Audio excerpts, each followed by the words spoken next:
In this session, we're going to do a deep dive on Brisbane. These are likely to be the least well-performing suburbs out of all the other suburbs in Brisbane. So weak or negative changes over the past 3 or 12 months, and also liquidity pressure, meaning there's a rising days on market and for sale listing or stock are has been going up. And you can see, as you're demonstrating, lots and lots of new building approvals. Brisbane is booming, but not every suburb is winning. And in this episode, we're diving into the data behind Brisbane's worst performing suburbs. The places most investors don't think twice about, but absolutely should.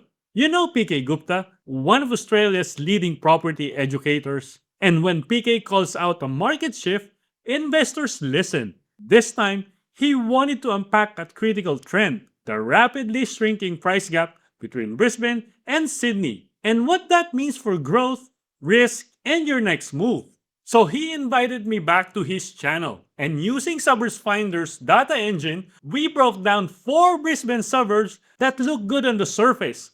But the numbers tell a different story. Weak demand, risky supply pipelines, low yields, and flat rents. We unpack what's really happening underneath the boom, why some pockets are hitting their ceiling, and how development approvals, stock levels, and demographic trends quietly separate strong performers from future underperformers. Because isn't about fear, it's about clarity. A single wrong suburb can set you back years, while choosing the right one can fast track equity, cash flow, and portfolio momentum. So before you buy in Brisbane, whether you're an investor or homeowner, this breakdown will help you avoid those traps, understand hidden risks, and make smarter decisions backed by real data. Alright, let's jump into the conversation where PK and I reveal the Brisbane suburbs you need to be very careful with. These are likely to be the least well-performing suburbs out of all the other suburbs in Brisbane. Is that the right way to frame Yes, it? yes, that is correct. I would say they're still going to perform, but there will be other suburbs that are going to perform better, right? So Right. think of this like in the classroom. Most of the students who are more delinquent, probably they're all on the last row of the class, right? So that's how I define it. Yeah. Got it. I think that's really important to know this concept. And I think investors at least should try to optimize their investing using data like what you're going to share.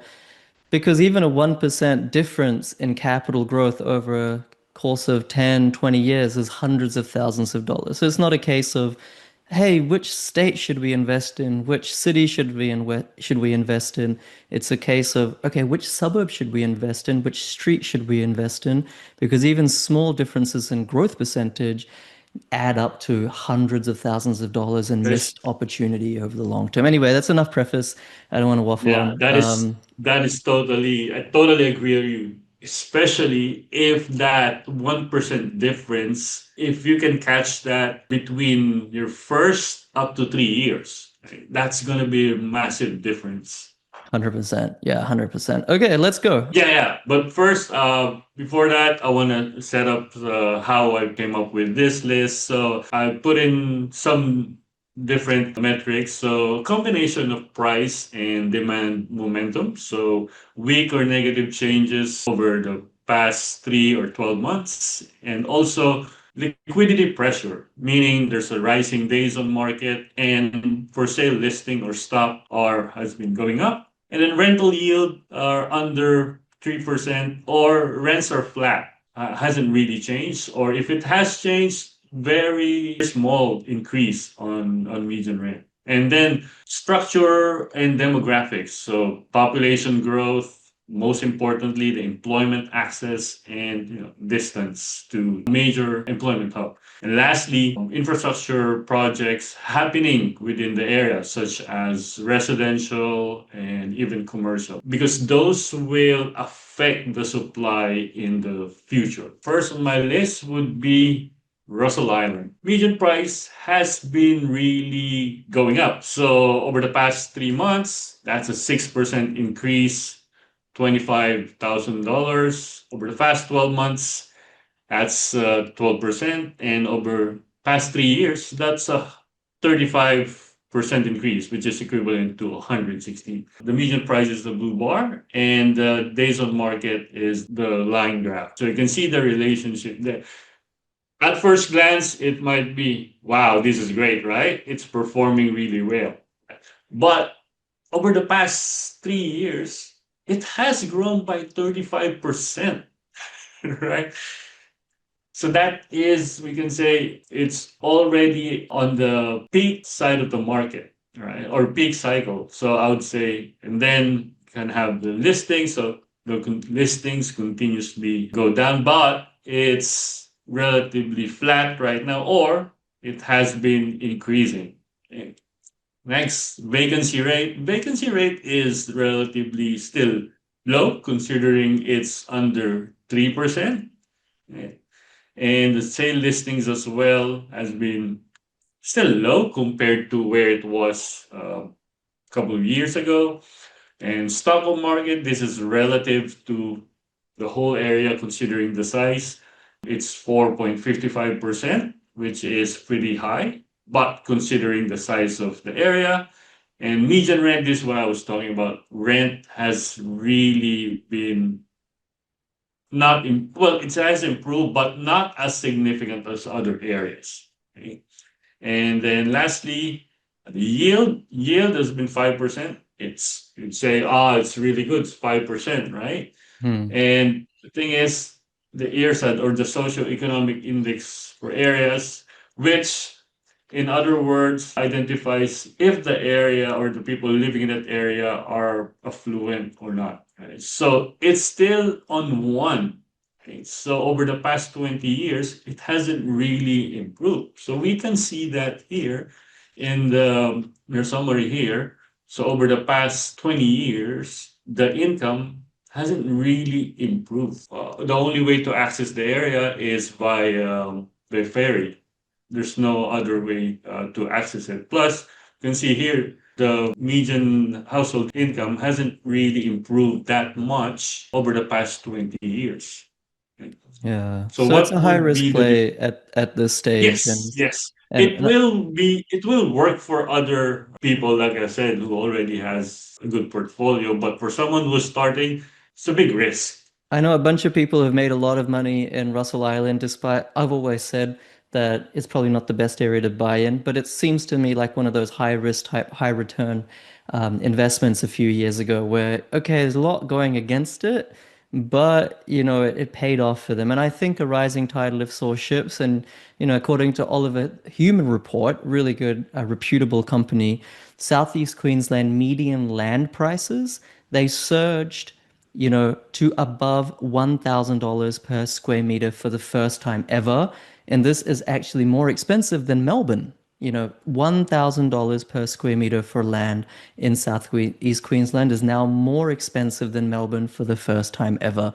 So when that is that phenomenon is going on, even these smaller islands, Russell Island, etc., they get that ripple effect, they get that contagion effect, they get that impact from that. So I think it's benefited from the whole Southeast Queensland boom story. Okay, next suburb. Next suburb would be on our list is Palabra at 970,000 with a compounded annual growth rate of only 4%. I mean, that's a high entry cost, right, for an initial investment, 970. And also with a rental yield of only 3.81%. So if we're going to invest on something like that, then we might as well go for a higher yield with a higher probability of getting higher growth. Right? And the vacancy rate is 3%. Right? Wow. Although days on market has been going down, but the stock, let's have a look at the stock. Stock has increased actually compared to where it was before. But the pretty interesting thing here is when I look at the development approvals, you can see here proposed residential subdivision, right?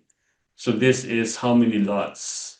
So this is that area. And you can see here what? So there are 20. So they are subdividing that into 20. You can see here there's a lot in here that has been just recently launched And I think, from just where it is, Pallara. it's a lot of Pallara is new in nature, and then a lot of first home buyers have bought there because it was relatively affordable. But it's all the way out in Forest Lake, which, if you're not from Brisbane, in the Brisbane context, is like a long way away for most people. Forest Lake itself is, right on a fringe in terms of where the city ends. And this new suburb, Pallara, you're seeing a lot of these cookie cutter type 3 bedroom, 4 bedroom, small houses, small land. And you can see, as you're demonstrating, lots and lots of new building approvals. So this is why a lot of people have a knowing about Pallara, because a lot of project marketers, those dodgy type of buyers agents that advertise home and land packages and get kickbacks, they are buying for their clients in Pallara. But really, because of the supply story, it's not the best decision, especially at current yields. So next on our list is Capalaba. Sorry. I've been here for 15 years now, and I'm still getting the pronunciations not right. Yeah, I think you have Still to be a getting used Brisbane to it. local to know how to pronounce some of Ah, these. yeah, probably that's that as well. Yeah. So pretty much same with Pallara. So if you can see here, at an entry level of 961,000, right? That's pretty high. And then the yield, you only get a yield of 3.68, right? Although the 10-year compounded growth rate has been really good at 7.87. Although days on market as well is only 11. But the thing is, even though the days on market is just one, and so you have to consider other metrics as well. So if you can have a look, days on market has been continuously going down. See vacancy rate. Vacancy rate has been pretty consistent, low at below 2%. And let's have a look at the sale listings. Sale listings has been going down as well. But how about the number of people looking to buy? So number of people looking to buy has been pretty consistent and increasing. But what intrigues me is, again, when I look at the number of development applications submitted to the council, similar story with Pallara. So we can see here 23 lots subdivision which was just submitted. Aside from that, there are other subdivisions as well. So And I think the state government actually one to recently four. came out and said that in and around Alexandra Hills and these areas that are in, I think, in Rendlesham Bay Council, if I'm not mistaken, they're trying to build, or their plan is to build, another 7,000 homes in the next 10 or 15 years. So Wow. that is a lot, and of course they're not all represented in this website just now, because Yep. that is the plan. They're not all technically approved by developers, or the development approval hasn't been lodged. But if you know that, then you know that, okay, the yield is so low, the entry price is so high. Yes, it's a great place to live, and historically, from an investment perspective, it's been great. And I'm not saying that you should sell your properties here, but from a market entry point perspective, Yep. right now, the strategy might be less than ideal, knowing all this information. My Correct. clients were buying there around 2020, 2021 for like $500,000. And at that time, it seemed quite expensive. Now you're saying it's just shy of a million. So definitely is quite expensive now. Maybe we'll Yeah. be, eating our words in 5 years' time when these are all 1.5 million. But let's see, time will tell. Yeah. I totally agree with you. So last on the list is Alexandra Hills. So hopefully I got that right now. Yeah. Yeah. So right next to Capalaba, basically, in the Redland City Yes. Council, Yes. sort of, for those of you who don't know, sort of southeast of the Brisbane River, southeast of Brisbane CBD. At nine, although lower entry at 920 compared to Capalaba and Pallara, still that's pretty high at a yield of 3.82. Although the compounded growth rate is 8%, and then the vacancy rate has been consistent at 1%, below 1%, which is really good. But as I said, another thing that you can need to consider are the development application approval within that area. Because 1 into 2 is not really going to make a difference. It's when we see Yeah, 1 into 20, 1 into 1 30, and into we see 20. dozens Yep. and dozens of those. Those are the ones that really strike a chord and raise the warning flag, right? Yep, that's correct. That's correct. And of course, if it's 1 into 2, but if there are 10 or 20 of them on a separate development application, then small but the volume, right? So there's Starts to still add a up. lot of happening in the area. Yeah, it will add on. I Yeah. really like how So you're number of highlighting the development applications because I think a lot of people, investors these days, they look a lot of data, but they ignore some of yep, this more, you could say, qualitative data where you go through the building approvals and see what the approvals are, how many applications are there, how many lots are going to be released. And I think you doing this research also helps you understand the area. It's not just a case of, looking at 5 or 6 or 7 check in the box data points. Is it yep. right? Yes. Is it right? Yes. Is it right? Yes. No, you have to delve a couple of layers deeper into what you're showing us to really understand what's going on in the suburb. And of course, you know that I look at 30 to 35 data factors, and I think this is a really good example of something it is data, but it's more like qualitative data, and it's something that requires a little learning to understand how to maneuver and navigate and understand it. Plus, if you really want to buy, it lets you understand what your potential neighbors are doing in the area, right? Are they submitting a lot of granny flat application? If they are, then if the property you're buying is feasible for putting one, then highly likely you'll know that you can do that as well. Yeah, so those are the lists that going through that. So we have here Russell Island, Alexandra Hills, Capalaba, and Pallara. You guys, this was a big one. The Brisbane market is moving so fast, and whether you're investing or sitting on the sidelines, the data is shifting every month. If this opened your eyes to how important suburb level analysis really is, don't stop here. Keep learning, keep digging into the numbers, and make decisions based on real evidence, not hype, not headlines, or assumptions. So do me a quick favor, subscribe to our channel. It genuinely helps us grow and reach more investors who need this information. And drop a comment on what you want us to break down next. Another city, another deep dive, or another round with PK. We're building this knowledge base together, step by step, episode by episode. And I promise you, we're just getting started. Again, this is Gilbert, founder of SuburbsFinder. Thanks for watching. I'll see you in the next one.